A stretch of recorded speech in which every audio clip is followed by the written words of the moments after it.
औज़ुबिल्लाहिमिनश्शैतानिर्रजीम बिस्मिल्लाहिर्रहमानिर्रहीम। मैं हूं मोहम्मद अली और आप देख रहे हैं प्रोग्राम खबर के साथ। जनाबे वाला अजीब सूरत हाल है। कभी किसी ज़माने में एक थ्योरी सामने आई थी, गोरों की जानिब से हासिल होने वाली इस थ्योरी में वाज़े तौर पर कहा जाता था कि इंसान की अगर तारीख उठा के देख ली जाए तो इंसान माजी में बंदर तस्वुर किया जाता था, या फिर उसको बंदरों की तरह ज़िंदगी गुजारने की आदत थी।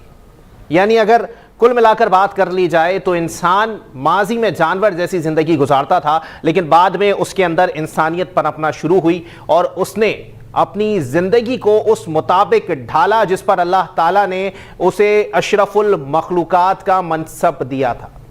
लेकिन यहाँ सूरत हाल काफ़ी मुख्तलिफ हो गई है। यहाँ सूरत हाल ये है कि अगर इंसान माजी में जानवर तस्वुर किया जाता था तो इंसान हाल में भी मुसलसल ऐसी हरकतें करता फिर रहा है जिससे तस्वुर किया जाए कि इंसान एक बार फिर जानवर बन चुका है या जानवर बनने के दर पर दिखाई देता है। मैं अगर कुछ बात करूं कि जी किस लिहाज से जानवर इंसान को, मौजूदा इंसान को या मौजूदा इब्ने आदम को, मौजूदा बिनते हव्वा को, मौजूदा अशरफुल मखलूकात को कहा जा सकता है, तो वो इस तनाजुर में है कि जो सूरत हाल इस वक्त दिखाई दे रही है हुकूक के, इंसानी हुकूक के तनाजुर में, वो इंतहाई तशवीशनाक है।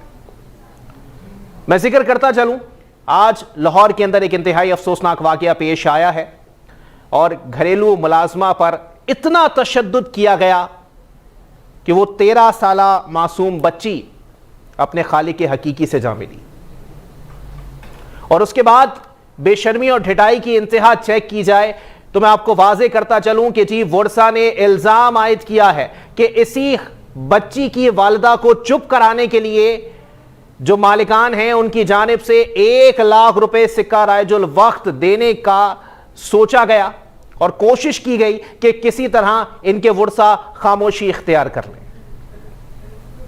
ये किस किस्म के वाकयात हो रहे हैं, क्योंकि इससे कबल भी मैं लाहौर का ही जिक्र करता चलूं कि लाहौर में कमसिन बहन भाई जो कि मुलाजमत कर रहे थे घर के अंदर, उन पर बहिमाना तशद्दुद का वाकया मंजर आम पर आया था, जिसके बाद मुकदमा हुआ और उसके बाद एक लंबी खामोशी इख्तियार कर ली गई।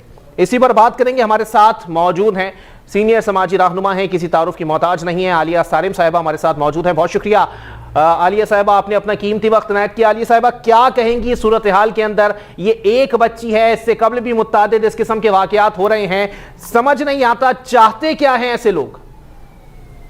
बस बच्चियां जो हैं जिनके बारे में हम हमेशा कहते हैं कि ये अल्लाह की रहमतें हैं, ये हमारी बदनसीबी है कि हम इन रहमतों के साथ ये सलूक कर रहे हैं। बच्चियां ये वो थी जो फूलों की तरह इन्हें घर में होना चाहिए था और इन्हें माँ की गोद में होना चाहिए था और माँ इनकी इस वक्त खिदमत कर रही होती जिस बच्ची की एज है।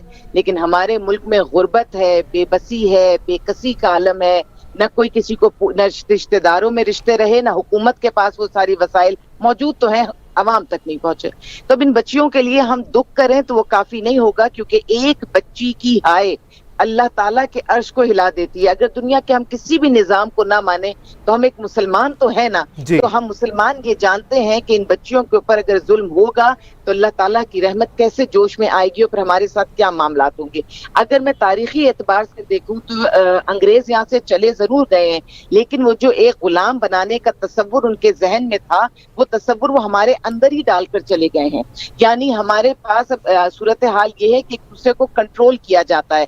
अच्छा, बराबरी के लेवल पे कंट्रोल करने का अंदाज कुछ और है, लेकिन अगर आपको अल्लाह ताला ने पैसा या ताकत दी है और फिर आप किसी गरीब को कंट्रोल करते हैं तो वो एक अलग किस्म की हमारी साइकी है। वो हम उसको इंसान क्या, मैं समझता हूँ उसको जानवर से भी बदतर ट्रीट कर रहे होते हैं।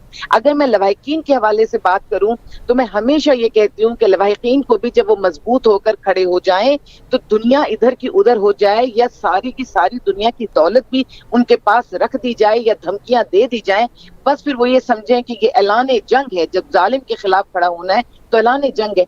कहीं ना कहीं मजबूर होकर, परेशान होकर हथियार वो भी डालते रहे हैं, मसलहत के नाम पे, प्रेशर के नाम पे उन्होंने भी हथियार डाले। इसीलिए इस तरह की ऑफर्स भी होती हैं। अगर हमारे यहाँ के माँ बाप ये ठान लें कि हमने अपनी बच्ची के मामले में कोई पेशरफ्त ऐसी करनी नहीं है, तो मैं समझती हूँ इनकी हिम्मतें टूटेंगी। अगर हुकूमत ये समझ ले कि हमने हर हाल में अपनी हर बच्ची का हिसाब लेना है, तो इन जालिमों की हिम्मतें टूटेंगी। लेकिन भाई मैं बहुत सालों से ये प्रोग्राम्स कर रही हूँ, आवाज भी उठा रही हूँ, और एक अल्लाह की तसल्ली मेरे दिल में है। मैं मुतमईन ये हूँ कि हाँ, जिन जिन लोगों के लिए मेरा इदारा सारिफ बनी ट्रस्ट आवाज उठाता है, ये मेरे शेल्टर होम में बच्चियां आती हैं, हम उन जालिमों को जो उनके ऊपर जुल्म करते हैं कैफरे किरदार तक पहुंचाते हैं। लेकिन कितने अफराद तक हम पहुंचेंगे, ये चीजें हुकूमती सतह पर होनी चाहिए। और मेरा तो दिल हर बच्ची पे ऐसे रोता है कि किसी एक बच्ची, बच्चा, इंसान, किसी के भी साथ ज्यादती नहीं होनी चाहिए। और लेकिन मैं समझती हूँ कि इस वक्त भी जो हम प्रोग्राम कर रहे हैं, हम आवाज उठा के अपना हक तो अदा कर रहे हैं, लेकिन असल हक तो ये है कि जालिम अपने अंजाम तक पहुंचे, तब तो दिल को तसल्ली बिल्कुल होगी। ऐसा ही है, लेकिन इसके लिए कवानीन की पासदारी बहुत ज्यादा जरूरी है। माहिर कानून बैरिस्टर अली ताहिर अराई साहब भी मेरे साथ मौजूद हैं। बहुत शुक्रिया बैरिस्टर साहब, आपने भी अपना कीमती वक्त इनायत किया। बैरिस्टर साहब, पहले तो मुझे यह बता दें कि इस तरह की गंदी घिनौनी हरकत जो की गई है कि एक बच्ची को जो है वो इतना तशद्दुद किया गया कि वो उसको कत्ल कर दिया गया, और उसके बाद उन्हीं के वर्सा को 1 लाख रुपए देने की बात की गई कि आप चुप रहें, दोनों मामलात पर सर ये मुल्क का कानून कहता क्या है? क्योंकि मुल्क में कानून नाम की चीज दिखाई नहीं देती सर। बिस्मिल्लाहिर्रहमानिर्रहीम। देखें मोहम्मद अली साहब, बड़ी सिंपल सी बात है, ज्यादा कॉम्प्लिकेटेड इसके अंदर कानून नहीं है। वेरी बड़ा सिंपल है कि देखें, इफ अगर उनका जो मर्डर है वो हुआ है due to this physical abuse, तो बड़ी सिंपल सी बात है कि ये इमीडिएटली जो है वो मर्डर जो है इनके ऊपर चार्ज होगा, और अल्टीमेटली जब ये डिक्लेयर होंगे तो इनको सजाए मौत भी मिल सकती है। अब मसला असल में ये आ रहा है कि अभी हम कानून तो बदलते जा रहे हैं, कानून तो चेंज करते जा रहे हैं, मगर जो सोसाइटी के अंदर एक चेंज आना चाहिए वो नहीं आ पा रहा। मैं मिसाल के तौर पे आपको बताऊं तो अगस्त 2020 में ऑलरेडी जो है पाकिस्तान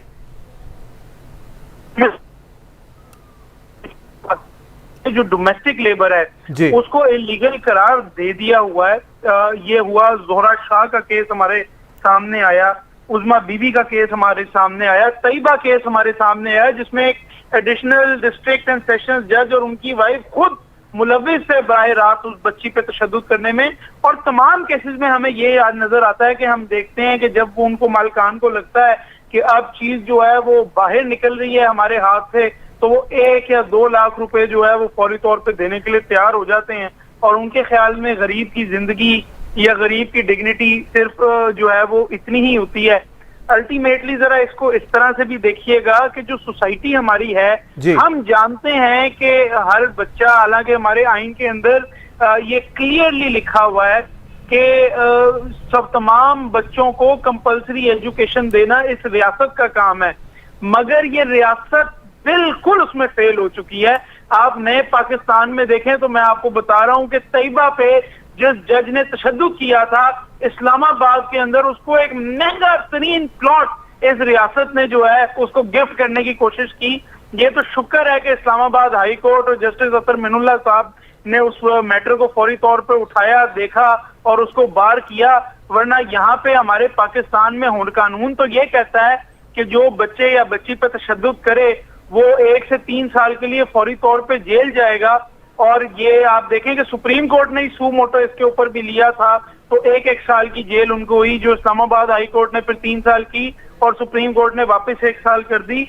मगर ये नए पाकिस्तान के अंदर तो जो ये कल्प्रिट्स हैं उनको प्लॉट दिए जा रहे हैं। तो आप सिर्फ कानून के ऊपर उंगली ना उठाएं, जो एक सोशल एस्पेक्ट है उसको भी तो देखिए। क्या हमारी सोसाइटी है मोहम्मद अली साहब, क्या आप, क्या ये जो माशरा है ये तैयार है इन बच्चों को उनका हक देने के लिए, जो एक गरीब बैकग्राउंड से आते हैं, जो जिनके माँ बाप के पास इतने पैसे, इतनी ताकत या इतनी कुव्वत नहीं होती कि वो अपने बच्चों को स्कूल में भेज सकें, इस वजह से वो अपने बच्चों को लोगों के घर काम करने के लिए भेजते हैं। बिल्कुल ऐसा ही है अली ताहिर अराई साहब, बिल्कुल ये मैं इसका जवाब जरूर लूंगा क्योंकि सोसाइटी के ऊपर भी भारी जिम्मेदारी आयद होती है। आलिया सारिम साहब हमारे साथ मौजूद हैं। आलिया साहब क्या कहना पसंद करेंगी? देखिए सोसाइटी के ऊपर भी कवानीन तो बाद में लागू होते हैं, जब कोई ऐसा वाकया हो जाए कि कोई ऐसी घरेलू मुलाजमा से या तो तशद्दुद का वाकया पेश आए या उसके साथ रेप हो जाए, तब हम जाग जाते हैं कि जी हमें इनको हुकूक दिलाने या हमें कानून के मुताबिक इनके साथ जो ये गंदी घिनौनी हरकत हुई है उनके कल्प्रिट्स को जो है वो हमने सजा देनी है। लेकिन सोसाइटी का भी कहीं ना कहीं इसमें हाथ जरूर है। कहीं ना कहीं कहाँ हर जगह ही हाथ है मेरे भाई। सोसाइटी जो है वो कैसे अपना दामन कैसे बचा सकती है, बिल्कुल उसके ऊपर भी सारी उंगलियां उठती हैं। और सोसाइटी में हम ही हैं, मैं आप अभी जो भाई बात कर रहे थे, हम सब मिलकर ही सोसाइटी है। लेकिन आप ये देखिए ना कि जिस वक्त हम निजाम तालीम की भी बात कर रहे होते हैं या उसके हवाले से भी, या लिबास की, इस वक्त तो जिस तरह से औरत के लिबास को निशाना बनाया जा रहा है, वो कि मैं इस चीज को बहुत स्ट्रॉन्ग बिलीवर हूं कि हर औरत अपने अपने इज्जत का और हर चीज का तकद्दुस को वो खुद अपने हाथ में रखकर अपनी इज्जत खुद करे, करवाए दूसरों से भी। लेकिन बात यह है कि जिस तरह लिबास पर तनकीद की जा रही है, बच्चियों पर तनकीद की जा रही है, बच्चियों को निशाना बनाया जा रहा है, उससे तो ऐसा ही लगता है कि इनको जैसे एक ऑब्जेक्ट समझा जाता है, कि ये एक ऑब्जेक्ट है, इनको किसी भी तरह ट्रीट किया जा सकता है। उसमें सिर्फ बच्चियां नहीं है, हमारे मुल्क के जो बच्चे, जो लड़के हैं, उनके साथ भी बहुत ज्यादा ज्यादतियां की जा रही होती हैं। लेकिन बच्चियां भी उसमें बिल्कुल उनके साथ ज्यादतियां बहुत ज्यादा हो रही हैं। मुझे ये लगता है कि हमारे माशरे में जो हमने माओ ने अपने बच्चों को एक तरबियत दी थी कि बेटा जब तुम्हें कोई नहीं देखता तो तुम्हें अल्लाह देखता है, जब तुम्हारा कोई हिसाब नहीं करता तो अल्लाह तुम्हारा हिसाब करता है। तुमने उस वक्त तो बहुत खुश होगे जब तुम्हारे पास पैसा होगा, जब तुम्हारे पास वसाइल होंगे, लेकिन जो असल चीज है जो हमने अपने बच्चों को अंदर की ताकत और ईमान की ताकत दी थी, किरदार की ताकत, तो ये थी कि जब तुम्हारे पास ये चीजें छीन ली जाएंगी या नहीं होंगी या इसकी कमी होगी, उस वक्त तुमने किस तरह मजबूती से खड़े होना है। वो चीज हमारे यहाँ इंतहाई उसकी कमी महसूस हो रही है। जो अंदर की एक रूहानी ताकत होती है, जो हमारी सोच की मजबूती होती है, वो मुझे अपने सिर्फ अनपढ़ लोगों में नहीं, वो मुझे अपने पढ़े लिखे लोगों में भी उसका फुकदान नजर आ रहा है। पाकिस्तान में सारा प्रेशर इस वक्त जो है शहरी इलाकों पे पड़ रहा है कि लोग रूरल एरियाज से या अर्बन एरियाज में आ रहे हैं। क्या पाकिस्तान का इस चीज का मुतहम्मिल हो सकता है? और पाकिस्तान की जो ज़रई जमीन है, ये बच्चे जो यहाँ पर आकर घरों में ये इस तरह से बेचारे अपनी इज्जतों को भी लुटा देते हैं, जिंदगियों को भी लुटा देते हैं, क्या हमारे जो ये सारे रूरल एरियाज हैं, क्या वहां पर वो जो कैनाल्स बने थे, कभी ब्रिटिश के दौर में बने थे और ज़रई जमीनें हुआ करती थी और वहां से अल्लाह ताला हमें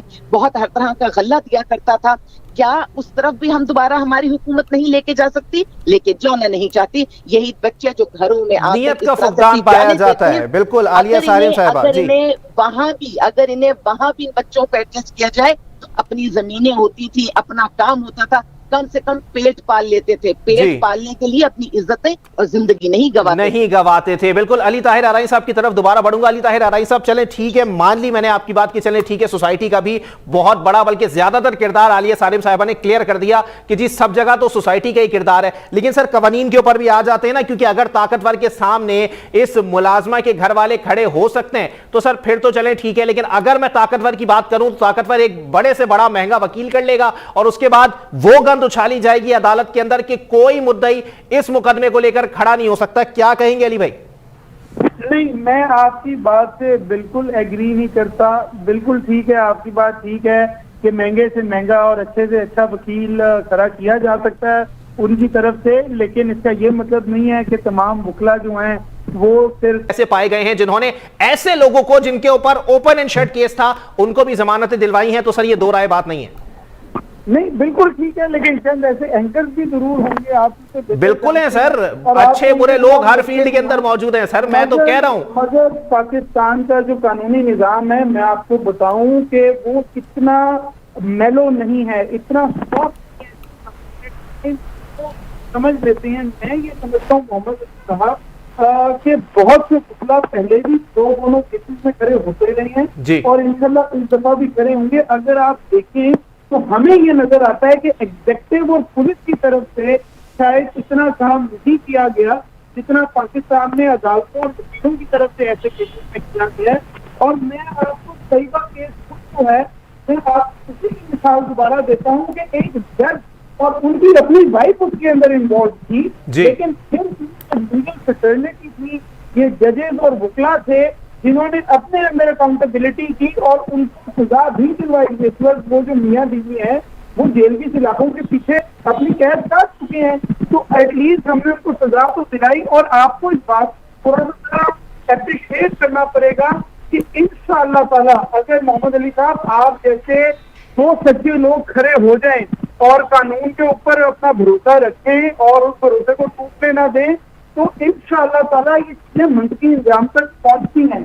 किसी भी मुल्क के अंदर सिस्टम मौजूद होता है, उस सिस्टम को यूटिलाइज भी करना होता है। और मैं बड़ा कैटेगोरिकली ये समझता हूँ कि पाकिस्तान के अंदर बड़े बाशऊर तरीके से जो है वो कवानीन जो है वो मौजूद भी हैं, वो बनाए भी गए हैं, और कैटेगोरिकली किसी भी तरह का हार्ड लेबर और किसी भी तरह का तशद्दुद किसी भी बच्चे के ऊपर वो टोटली इल्लीगल है, उसकी सजाएं मौजूद हैं और उसकी सजा अब मिलनी भी चाहिए। हाँ, अलबत्ता मैं ये जरूर समझता हूँ कि जो हुकूमत वक्त है इसके ऊपर एक बड़ी जिम्मेदारी आयद होती है, लेकिन लगता ऐसा है कि ये अपनी जिम्मेदारी भूल चुकी है, क्योंकि ये जो काम हुकूमत के करने वाले हैं वो काम हुकूमत अब कर नहीं रही और वो बोल भी फिर अदालतों पे आगे चल जाता है। बिल्कुल ऐसा ही है। आलिया सालिम साहिबा, जी आलिया सालिम साहिबा की तरफ मैं बढ़ूंगा। आलिया सालिम साहिबा, देखिए बात यहां पर यह आ जाती है कि जी चाइल्ड लेबर का भी कहीं ना कहीं फुकदान है। अगर कोई ताकतवर होगा तो अपने से कमजोर पर तशद्दुद करेगा, क्योंकि उसकी जहनियत ऐसी होती है, उसकी परवरिश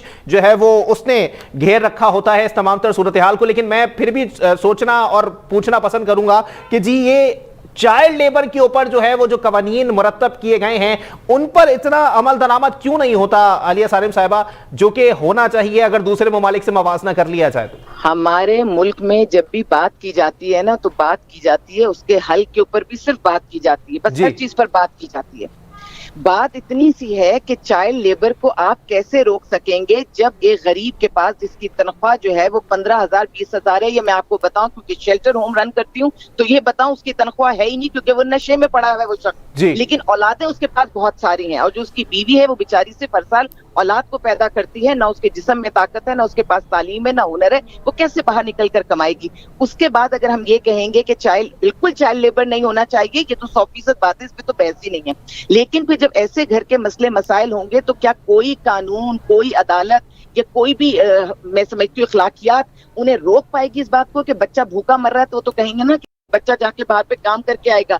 उसी घर की जो बच्चियां हैं, जो बच्चियां समझिए 6 साल की 7 साल की होती है, जब वो बाहर नहीं काम कर रही होती तो यकीन जानिए घर के अंदर ही वो अपने छोटे बच्चों की जो बहन भाई उनकी माँ बनी होती हैं, वो उनको गोदों में लेके फिर रही होती हैं। तो जब तक आप एक निजाम नहीं बनाएंगे, किस खानदान में अल्लाह ताला ने कितनी औलादें, अल्लाह की मर्जी है जितनी औलादें अल्लाह दे, इस पे तो बात नहीं होगी, लेकिन इस पे तो बात होगी कि माँ बाप को अल्लाह ताला ने अशरफुल मखलूकात बनाया, उन्हें दिमाग दिया। वो ये तो ना सोचें कि हम जितनी ज्यादा से ज्यादा औलादें पैदा करेंगे उतनी ज्यादा से ज्यादा हमारा रोजगार बढ़ेगा, क्योंकि 6 साल के बच्चे को तो हमने कहीं खड़ा कर देना है काम के लिए, लड़का है तो किसी दुकान पे छोटू बना देना है, और अगर वो बच्ची है तो हमने किसी भी जगह उसको डोमेस्टिक हेल्पर के तौर पर खड़ा कर देना है। इसलिए वो ज्यादा से ज्यादा बच्चे पैदा करते हैं, ना उन्होंने उन्हें पढ़ाना है ना लिखाना है, बस वो समझते हैं कि मखसूस एज के बाद हमारी कमाई बढ़ेगी। मैं ऐसे लोगों को जानती हूँ जिन्होंने 8-8 बच्चे पैदा किए और उनके अब्बा जो हैं वो सिर्फ घर पे बैठ के सब औलादों की कमाई हाथ में लेते हैं और उनके घर में अच्छा खासा पैसा आता है, 50,000 भी आता है, 70,000 भी महीने का आता है। तो जब इस किस्म की सोच डेवलप होगी और कोई चेक एंड बैलेंस नहीं होगा तो किस तरह से हम रोकेंगे। और अब आपको बहुत अच्छी तरह से ये मालूम होगा, क्योंकि अगर मेरे इल्म में बात है तो मीडिया के लोग तो जमाने भर की खबरें उन तक पहुंचती हैं। कराची शहर में बाकायदा वो ऑफिसेज, वो जगह हैं, वो लोग मौजूद हैं कि जो कि इस किस्म के डोमेस्टिक हेल्पर्स प्रोवाइड करते हैं, चाहे वो औरत देनी हो चाहे वो बच्चे देने हो, ठीक है। जब वो अपना कमीशन लेते हैं और उसके बाकायदा कमीशन होते हैं, वो उनसे भी कमीशन लेते हैं जिनको ये रोजगार दिलाते हैं और उनसे भी कमीशन लेते हैं जिनको जरूरत होती है। अब जब पूरा एक सेटअप चल रहा है और उस सेटअप में ये सारी चीजें भी आ रही हैं, तो उन लोगों को भी क्यों नहीं पकड़ा जाता जो बीच में बैठकर, ये ब्रोकर तो होते हैं जो काम तो सारा करते हैं, लेकिन उनकी अपनी जिम्मेदारी कहाँ है? बिल्कुल ऐसा ही आलिया साहिबा, मैं आपको खुली दावत दे रहा हूं कि आप इस पे, मैं आवाज उठाने के लिए तैयार हूं, आप मेरे स्टूडियो तशरीफ लाइएगा, इस पर बैठकर हम आवाज उठाएंगे भरपूर और इसका कंक्लूजन कोई निकालने की कोशिश करेंगे कि अगर इस किस्म की एजेंसीज और ऑफिसेस काम कर रहे हैं और हुकूमत उनको रोक नहीं रही है तो इस पर किस तरह से जो है वो कोई अमल दरामद कराया जा सकता है, कोई मैकेनिज्म बना सकता है। और अली ताहिर अराई साहब, सर कंक्लूड कर दीजिएगा इस तमाम तर मामले को लेकर। सर किस तरह मुमकिन है कि इस किस्म के वाकयात, सर 13 साल की बच्ची, उसके लिए उसके माँ बाप ने क्या क्या ख्वाब देखे होंगे, मान लिया कि घर वालों की पेट की आग बुझाने के लिए कहीं काम कर रही थी, लेकिन फिर भी सर किसी के घर की रहमत थी। जी बिल्कुल ठीक है, और मैं सिर्फ एक छोटी सी बात कंक्लूड करने के लिए कर दूं कि देखें, पाकिस्तान का आइन और कानून भी, अमेरिका का आइन और कानून भी, यूनिसेफ भी और इंटरनेशनल लेबर ऑर्गेनाइजेशन भी चाइल्ड लेबर और चाइल्ड वर्क में करती हैं। चाइल्ड वर्क तो हो सकता है, कोई बच्चे को आप अगर कोई बुराई नहीं है, चाइल्ड लेबर ये है फैक्ट्रियों के अंदर टायर बदलवाते हैं। So there is a difference child labour और चाइल्ड वर्क में। चाइल्ड वर्क के में कानून में मुमानियत नहीं है, चाइल्ड लेबर की मुमानियत है। और फिर इन एनी इवेंट अगर उसके बच्ची के ऊपर या किसी बच्चे के ऊपर तशद्दुद होता है या अल्लाह माफ करे खुदा ना खास्ता किसी को कत्ल किया जाता है, तो उसकी क्रिमिनल लायबिलिटी ऑलरेडी ताज़ीरात पाकिस्तान में मौजूद है। और इंशाअल्लाह ताला पाकिस्तान का अदालती कानूनी निज़ाम मजबूत से मजबूत तर होगा। हम वो दिन देखेंगे जब बड़े बड़े तमाम मगरमच्छों को सजाएं मिलेंगी। बिल्कुल ऐसा ही है। बहुत शुक्रिया आलिया सारिम साहिबा, समाजी रहनुमा और बैरिस्टर अली ताहिर आराई साहब माहिर कानून हमारे साथ मौजूद थे। एक ब्रेक के लिए मुझे कहा जा रहा है, ब्रेक के बाद प्रोग्राम को यहीं से कंटिन्यू करेंगे, लेकिन यहां पर सूरत हाल ऐसी ही पैदा होती है। खुदारा सातवें आसमान वाले को खुदा तस्लीम किया जाए, जमीन पर मैं किसी को खुदा नहीं मानता। एक ब्रेक के बाद प्रोग्राम को यहीं से कंटिन्यू करेंगे।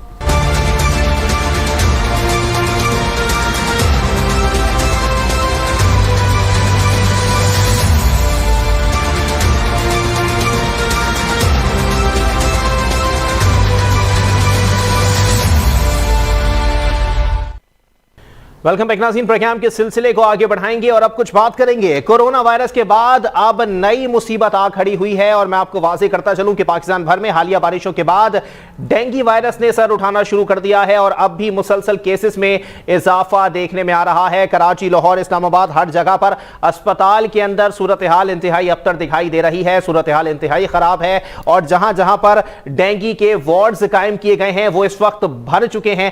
किस तरह इस सूरत हाल से नबरदार है और किस तरह इस सूरत हाल को शिकस्त दी जा सकती है, इसी पर मजीद बात करेंगे। हमारे साथ मौजूद हैं डॉक्टर सदफ अकबर साहिबा, माहिर सेहत हैं। बहुत शुक्रिया डॉक्टर साहिबा, आपने अपना कीमती वक्त इनायत किया। डॉक्टर साहिबा, क्या कहना पसंद करेंगी? पहले हम कोरोना वायरस से नबरदाजमा थे, अब डेंगू की सूरत हाल पर माहिरीन कह रहे हैं कि 2019 वाली कैफियत हो सकती है, सूरत हाल हो सकती है। कैसे कंट्रोल किया जा सकता है? बिल्कुल, देखिए सबसे पहले तो बहुत बहुत शुक्रिया कि आपने मुझे अपने प्रोग्राम में आज इनवाइट किया।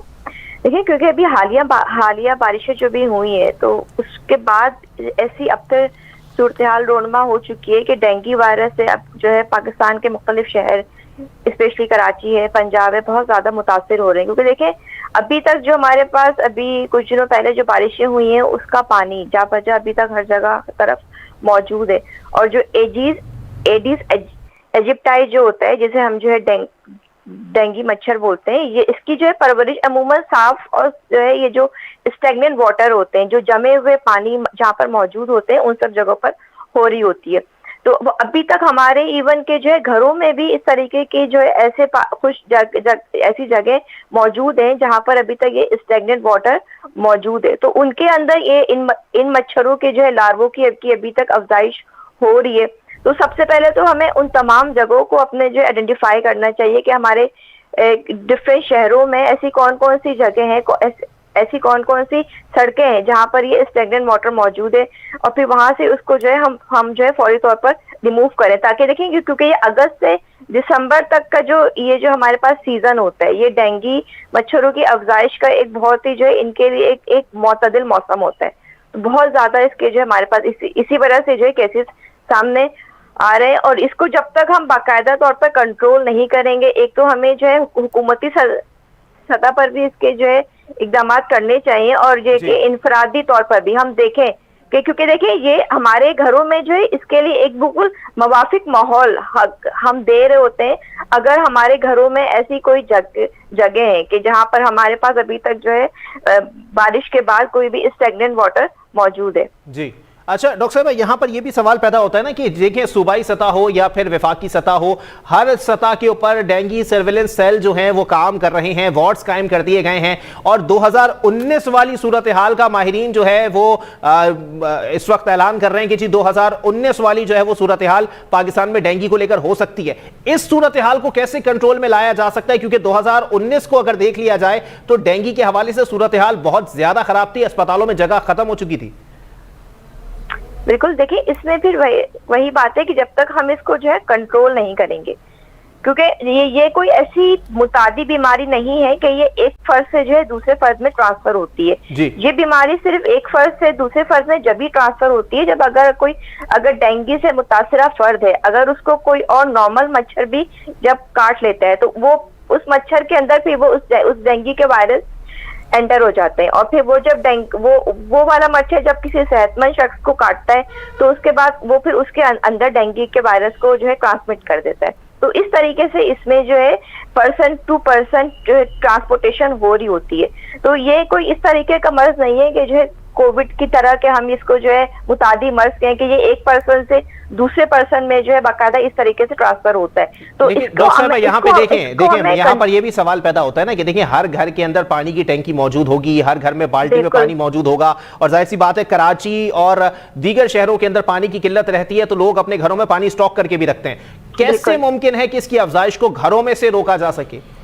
देखिए, इसकी अफजाइश को घरों में से हम इस तरीके से कंट्रोल कर सकते हैं कि हम अपने घरों में आइडेंटिफाई करें। अगर हमने घरों में जो हमारे पानी की स्टोरेज की जगह होती है उसको हम कवर करके रखें, स्पेशली जैसे हमारे पास मुख्तलिफ लॉन में हमारी जैसे गाड़ियों के टायर होते हैं, हमारे घरों में जो आराइशी गमले मौजूद होते हैं, या हमारी छतों पर अगर कोई इस तरीके के बर्तन रखे हुए हैं जिनमें हमें आइडिया हो कि इनमें मच्छरों की जो वो पानी अभी तक मौजूद है और उनमें मच्छरों की अफजाइश हो सकती है, तो हमें उनको फौरी तौर पर वहां से जो है रिमूव करना चाहिए। इसी तरीके से जो हमारे पास जो है एसी के आउटलेट होते हैं वहां पर भी जो है इन मच्छरों की अफजाइश हो रही होती है। स्पेशली अगर हमें जो है जिन जिन एरियाज में मच्छरों की अफजाइश बहुत ज्यादा हो रही है हम देखें, तो फिर वहां पर जो है हमें घरों में भी जो है मच्छरदानियों का हम इस्तेमाल करें और मच्छर मार स्प्रे उसका इस्तेमाल भी जो है लाजमी करें। अच्छा डॉक्टर साहब, एक सवाल यहाँ पर यह भी पैदा होता है कि अगर फर्ज कर लिया जाए कुरान दरमियान खुदा ना खास्ता कोई इस मर्ज का शिकार हो जाता है, डेंगू का शिकार हो जाता है, तो उसको कौन कौन सी एहतियाती तदबीर इख्तियार करनी चाहिए या कौन सा ऐसा इलाज है जिससे वो सेहतयाब हो सकता है? देखिए, अगर खुदा ना खास्ता किसी को जो है डेंगू का मर्ज हो जाता है तो उसको तो जो है ज्यादा से ज्यादा पानी का इस्तेमाल करना चाहिए, क्योंकि देखिए बहुत सारे हमारे पास अभी पेशेंट सिर्फ पानी की कमी की वजह से या डिहाइड्रेशन की वजह से जो है हॉस्पिटल में एडमिट हो जाते हैं। इसके अलावा जो उनके पास और बहुत से लोग हमारे पास सेल्फ मेडिकेशन भी कर रहे होते हैं कि वो खुद से ही जो है खून पतली करने वाली जैसे अद्वियात होती हैं, एस्प्रिन वगैरह, एनसिड वगैरह, वो सब इस्तेमाल कर रहे होते हैं, तो उन सब से भी अवॉइड करें। और फिर सबसे पहले अगर, क्योंकि देखिए हमें जो है ना डेंगू की अलामात मालूम होनी चाहिए कि अगर, क्योंकि आजकल जो है डेंगू का आउटब्रेक है तो हमें इसके बारे में इंफॉर्मेशन होनी चाहिए कि हमारे घर में, हमारे अजीजों कारिब में अगर किसी को डेंगू हो जाता है तो सबसे पहले उसकी जो बेसिक अलामात होती हैं उसमें तेज बुखार के साथ साथ जो है जिस्म में स्पेशली उनके कमर में और टांगों में जो है शदीद दर्द और फिर सीवियर हेडेक इसमें जो है शुरू हो जाता है। इसके बाद मरीज को जो है मतली और कैग की जो है प्रॉब्लम शुरू हो जाती है। तो अगर इस तरह की जो है कैफियत किसी को शुरू हो जाए कि फौरन उसको जो है बहुत तेज एक तो सर में दर्द और बॉडी पेन और फीवर, तो फौरी तौर पर जो है डॉक्टर से आप जो है कंसल्ट करें और फिर डॉक्टर के मशवरे के मुताबिक आपको अपना जो है टेस्ट करवाना चाहिए। इसमें जो है हम जो है ज्यादातर सीबीसी लोग करवा रहे होते हैं, उससे आपका जो है एक बिल्कुल आपको कंप्लीट ब्लड पिक्चर आपको नजर आ जाती है, क्योंकि इसमें जो है ना बहुत ज्यादा तेजी से जो आगे जाकर आपके प्लेटलेट्स काउंट में जो है कमी आनी शुरू हो जाती है। तो अगर आपने फर्स्ट स्टेज पर ही इसको अगर आइडेंटिफाई कर लिया और फिर आपने अपने जो है तमाम आपके व्हाइट ब्लड सेल्स हैं, प्लेटलेट्स हैं, उसको अगर आपने जो है एक नॉर्मल वे में देखा कि अगर आपके व्हाइट ब्लड सेल्स पर जो है और फिर आपके प्लेटलेट्स अगर सही वर्किंग में है तो फिर आप उस बीमारी से बहुत जल्दी जो है क्योर हो सकते हैं। क्योंकि देखिए ये बीमारी कोई ऐसी नहीं है कि इसका कोई हम जो है इलाज नहीं कर सकते हैं इस बीमारी में, लेकिन फर्स्ट इसकी जो आइडेंटिफिकेशन बहुत ज्यादा जरूरी होती है, काबिल इलाज बीमारी है। बिल्कुल, क्योंकि अगर हम बहुत देर बाद मरीज को हॉस्पिटल लेकर जाते हैं तो फिर उसके बाद जो है ना वो काफी उनकी जो है सीवियर कंडीशन हो जाती है और फिर उसके बाद डेंगू, हेमरेजिक फीवर या फिर जो है डेंगू शॉक सिंड्रोम उसमें फिर मरीज की जो है कैफियत में वो हो सकता है। ठीक है, बहुत शुक्रिया डॉक्टर सदफ अकबर साहिबा, हेल्थ एक्सपर्ट हमारे साथ मौजूद थी, बड़ा मुफस्सिल तज्जिया दे रही थी इसी बीमारी के हवाले से। कहना उनका ये था कि जी किस तरह से इससे बचा जा सकता है, उन्होंने सारी सूरत हाल बताई है और जो जो अलामात डेंगू के मरीज को होती हैं उन्होंने वाजे कर दी हैं कि अगर ये अलामात हैं तो पहली फुर्सत में अस्पताल का रुख किया जाए। तीसरे टॉपिक की तरफ बढ़ेंगे, बड़ा इंटरेस्टिंग टॉपिक है। मैं आपको वाजे करता चलूं कि सिटी कोर्ट के माल रूम से जो है वो माल गायब होने की शिकायत मौसूल हो रही हैं और आज जज की जानिब से, जो ये मुतालिका जज हैं जिनकी अदालत में ये केस लगा हुआ है, उनकी जानिब से ये बात की गई और उन्होंने मुकदमा दर्ज कराने के अहकामात जारी कर दिए हैं। आपको मैं वाजे करता चलूं कि ये छालिया का केस था, जो कि मुजरिम सेहत छालिया के हवाले से पुलिस ने छापा मारकर जो है वो काफी तादाद में, काफी मिकदार में जो है वो छालिया बरामद की थी और उसके बाद माल रूम में उसको रखवा दिया गया था। लेकिन बाद जब मुलजिम की जानिब से दरखास्त दी गई कि वो मुजरिम सेहत छालिया नहीं है, उसको रिलीज कर दिया जाए, तो जितनी छालिया रखवाई गई थी उससे आधी तकरीबन छालिया जो है वो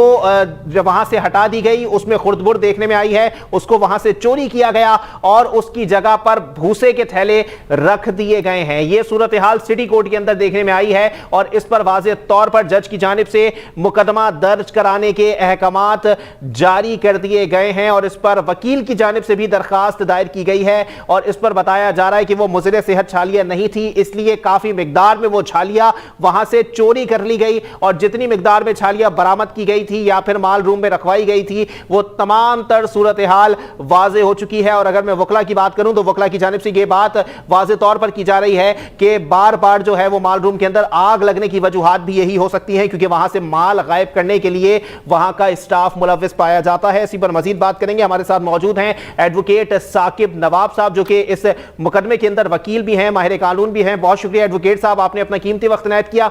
एडवोकेट साहब बताइएगा सर, पहले तो आप क्लियर कर दें, आपने जो मुझे ऑफ द रिकॉर्ड ये बात कही थी कि जी माल रूम के अंदर बार बार आग लगने की वजूहात भी यही हो सकती हैं कि वहां से माल गायब करना होता है, पहले मुकम्मल कहानी बताइएगा सर, मामला क्या है? जी सर, मामला ये है कि ये 425/2021 FIR ये PS लांडी में उस वक्त जो मुकदमे में SHO अहमद नियाजी खान साहब SHO थे जी। इस मुकदमे में जो है SHO साहब ने 3 मुल्जिमान मोहम्मद तनवीर वगैरह को जो है वो कस्टडी में लिया था। 2000 किलो छालिया पकड़ी थी, सादी छालिया बिल्कुल सही। और जैसा कि उमूमन ये लोग क्या करते हैं कि गुटके की FIR बनाने के लिए 81 गुटका मावा एक्ट 2019 बनाने के लिए ये 2-4 जो है गुटके ऊपर डाल देते हैं, तो उन्होंने भी ऐसे ही किया। 2000 kg छालिया पकड़ी और उसके बाद जो है वो उसके ऊपर तकरीबन 65 पुड़िया जो है वो गुटके डाल दिए। सही। और इस छालिया की जो वो कीमत थी तकरीबन ये 40 लाख रुपए की छालिया थी। अच्छा। उसके बाद इन तीनों को जो है वो इन्होंने कस्टडी में ले लिया और उसके बाद फिर हमने इनकी तीनों की बेल करवाई। बेल के ऑर्डर के बाद जो है वो हमने एक डिस्ट्रिक्ट एंड सेशन जज ईस्ट, वहां पर हमने एक एप्लीकेशन लगाई कि ये जो छालिया पकड़ी गई है ये छालिया सादी छालिया है, ये मुजरिम सेहत नहीं होती जी। इसके बाद डीजे साहब ने हमें जो है वो छालिया रिटर्न का ऑर्डर कर दिया कि आप जो है वो छालिया वापस ले सकते हैं माल खाने से। सही। तो जैसे ही हमने माल खाने में वहां पे छालिया के लिए लेने के लिए गए माल खाने में, तो उन्होंने जो है वो एक तो पहली दफा जब हम गए तो उन्होंने इनकार कर दिया इंचार्ज माल खाना ने कि हम ये छालिया जो है वो आपको नहीं दे सकते। उसकी वजह उन्होंने ये बताई कि ये जो ऑर्डर आपने निकाला है ये SHO के नाम पर है, ये आप इंचार्ज माल खाना के नाम पर निकालें। सही। तो उसके बाद जब मैंने इंचार्ज माल खाना के नाम पे ये ऑर्डर निकाला तो फिर उन्होंने जो है मुझे वहाँ पे छालिया के लिए बुलाया, एक दिन मुकर्रर किया कि हम आपको छालिया रिटर्न कर देते हैं। अच्छा। तो तकरीबन ये 3 दिन पहले, आज से 3-4 दिन पहले जो है वो छालिया मैं जब लेने के लिए गया वहाँ पे 2000 kg, तो वहाँ छालिया की जगह जब मैंने बोरे चेक किए खोल के, एक या दो बोरे मैंने खोले थे, तो उसमें पूरा कचरा भरा हुआ था ना। सही। छालिया की जगह पे बिल्कुल, यानी कि जो C कैटेगरी होती है छालिया की वो भी नहीं थी वहाँ पे। तो उसके अलावा जब इसको हमने वहाँ पे उस पॉइंट पे हमने जब उसको मेजरमेंट किया, क्वांटिटी उसकी चेक करी, तो वो 2000 की जगह वो निकली 1400 kg। अच्छा, तो 600 kg गायब हुई थी। 600 kg जिसकी मालियत तकरीबन कितनी बताई जाती है एडवोकेट साहब? जी, इसकी मालियत जो है तकरीबन 40 लाख रुपए की है और 2000 kg ये छालिया है। सही। 600 kg जो गायब हुई है छालिया, उसकी मालियत कितनी बता सकते हैं आप सर? हाँ, 600 kg की तकरीबन मालियत आप ये कि 6 लाख रुपए तक की आप लगा लें। अच्छा। अप्रोक्सीमेटली जी। वो छालिया जब अपना जो वहां से गायब हुई, तो उसके बाद फिर जो कंसर्न मजिस्ट्रेट साहब हैं 2nd JM east Abbas Mehdi साहब, उन्होंने इस पे एक ऑर्डर जारी किया, एक बैलिफ अपॉइंट किया कोर्ट का, और उसमें ये कहा कि आप जो है दोबारा से इसकी मेजरमेंट करें वहां पर जाके कि ये छालिया किस कंडीशन में है और कितनी है। तो फिर दोबारा जब ये बैलिफ अपॉइंट हुआ, बैलिफ जब वहां पर गया तो वो छालिया जो है वो 2000 की जगह पे वो तकरीबन 1400 kg निकली और बाकी जो रिमेनिंग 1400 है उसमें भी कचरा बरामद हुआ। तो इस जो रिपोर्ट है बैलिफ की, इस 42 की रिपोर्ट को जो है वो बुनियाद बनाते हुए जो जुडिशियल मजिस्ट्रेट ईस्ट है, कंसर्न मजिस्ट्रेट साहब, उन्होंने जो है वो कंसर्न SHO अहमद खान नियाजी और अब्दुल खालिक मरवत SIO लांडी और इंचार्ज मालखाना तीनों को जो है वो एंटी करप्शन में 409 के तहत मुकदमा दर्ज करने का हुक्म जारी कर दिया इन तीनों के खिलाफ। अच्छा, इस मुकदमे के तहत कितनी सजा हो सकती है इन मुलजिमान को जिनके खिलाफ मुकदमा दर्ज करने के अहकाम जारी किए गए हैं? ये तकरीबन कम से कम 10 साल की सजा का इसमें जो है वो 10 साल की सजा, मतलब 600 किलो छालिया की चोरी पे 10 साल की सजा जो है वो अदालत दे सकती है। जी जी जी, अदालत दे सकती है आराम से। अच्छा, तो ये मुकदमा कहां तक पहुंचा है सर? 3 दिन आप लोगों को हो चुके हैं तमाम तर सूरत हाल के ऊपर जो है वो बात करते हुए। ये मुकदमा जो है इस वक्त जो है कंप्लेनेंट जो है इसमें, क्योंकि जुडिशियल मजिस्ट्रेट साहब हैं, तो जुडिशियल मजिस्ट्रेट साहब का कोई भी एक ऑफिस का क्लर्क जो है वो इसमें मुद्दई बनेगा जी, और वो जाके जो है वो मंडे को FIR लॉन्च करवा देगा इनके खिलाफ। ठीक है, तो उसके बाद बाकायदा इस मुकदमे का आगाज हो सकता है सर? जी जी जी, बाकायदा इस मुकदमे का आगाज होगा और इन सबको जो है वो अपनी बेल करवानी पड़ेगी। उसके बाद ये केस एविडेंस पर आएगा, चलेगा।